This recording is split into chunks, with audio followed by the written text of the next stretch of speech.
1. Your full name. However, your middle name is optional. One frequently asked question students have is whether they should use their given name or an anglicized name they have adopted because they have concerns of racial and subconscious bias that exist in the hiring process. While there have been positive developments in ensuring inclusive hiring practices, unfortunately, there are statistics and studies that support this concern and have exposed some of the discrimination within the hiring process in the workforce. Organizations understand they can and need to be better in all aspects to avoid excluding any candidates. That being said, we do encourage students to be authentic and make a decision that's right for you. When it comes to resumes, just make sure whatever name you choose to put on there matches the name that you use on LinkedIn and on your cover letter.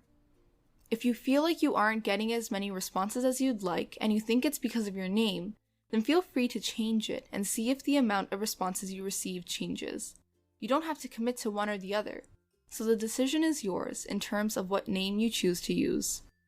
2. Address.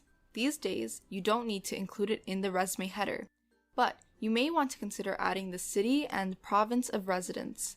For some, you may not be comfortable adding any information because of privacy reasons. In general, whether you decide to include the address is on a case-by-case basis. 3. Email. Include your Ryerson or personal email, even both if you want.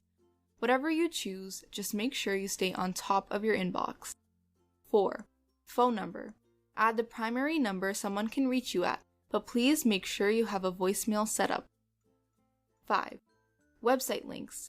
If you have a LinkedIn profile, feel free to include the custom URL here. In addition, anything else that's relevant to the position of interest, for example, an online portfolio or your social media handles.